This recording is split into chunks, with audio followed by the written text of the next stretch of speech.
ایک دن کا. اور آپ سوچ رہے ہوگے کہ چلو شادی خوشی کا ماحول ایک دن بجا لے گے, لیکن میں ان سے تمام باراتیوں سب سے محبت کرتا ہوں, اس لیے کہ آپ نے مصطفیٰ کا کلمہ پڑھا ہے.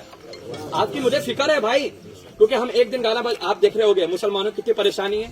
3 مہینہ ہوتا نہیں ہے, لڑکی کہتے میں کو جانا تیرے ساتھ جمتا نہیں ہے کہ نہیں ماحول ہے. اب طلاق کتنی زیادہ ہو رہی ہے, یہ نہیں ہوتا تو ایک ہی ہوتا ہے, ڈاکٹر صاحب دوا دے دو 3 سال ہو گئے اولاد نہیں ہو رہی. یہ مسئلہ بھی پھیل گیا ہے. اور کتنے لوگ کیا رہے مولانا کے پاس, مولانا تعویذ دے دو, کیوں کہتے ہیں کہ اولاد تو ہو گئی لیکن فرما بردار نہیں ہے, مارتی ہے. یہ وجہ کیا ہے؟ اولاد ہو رہی ہے تو نافرمان, یا تو اولاد ہو نہیں رہی ہے, یا تو بیوی ساتھ میں محبت ختم ہو جا رہی ہے, 3-4 مہینے کے بعد شادی طلاق ہو جا رہا ہے. اس کی وجہ کیا ہے؟ جو ہم ایک دن مصطفیٰ کی سنت کو ادا کرتے وقت گانا ڈی جے گانا ناچنا کودنا کرتے ہیں, اس کی نحوست کی وجہ سے شادی کے اندر جو برکتیں ہوتی ہے اسے اٹھا لیا جاتا ہے.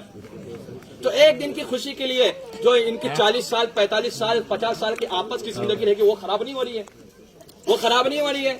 تو اسے بچانا ہے تو یہ گانے بجانے کرنا ہوگا. ایک دن ناچو گے 40 دن کی پوری زندگی کا سکون چلا جائے گا. ایک دن ناچنے سے سنت رسول کے دائرے میں رہ کر شادی اور نکاح کرو گے تو 45 سال تک اللہ اس کے رسول آپ پر رحمتوں کی بارش عطا فرماتے ہیں. سبحان اللہ. تو 45 سال کی زندگی کو اگر اچھا بنانا ہے تو شادی کے اندر خرافات کو ختم کرنا ہوگا.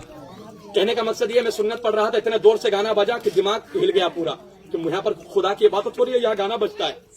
یہ اللہ کا گھر ہے, اولیاء اکرام کا گھر ہے, لیکن میں یہ نہیں کہتا ہوں. لیکن آپ کو بتا دیتا ہوں کہ میں آپ پرسنلی اس لیے کہ اس گاؤں کا امام ہوں, اور جب تک آب و دانہ رہے گا میں یہاں رہوں گا, کوئی ہٹا نہیں سکتا. جب تک اللہ چاہے گا کھلائے گا. اور میں حق بات میرے دماغ, کیونکہ وہ امام کچھ کام کا امام نہیں کہ جس کا ایمان کمزور ہو.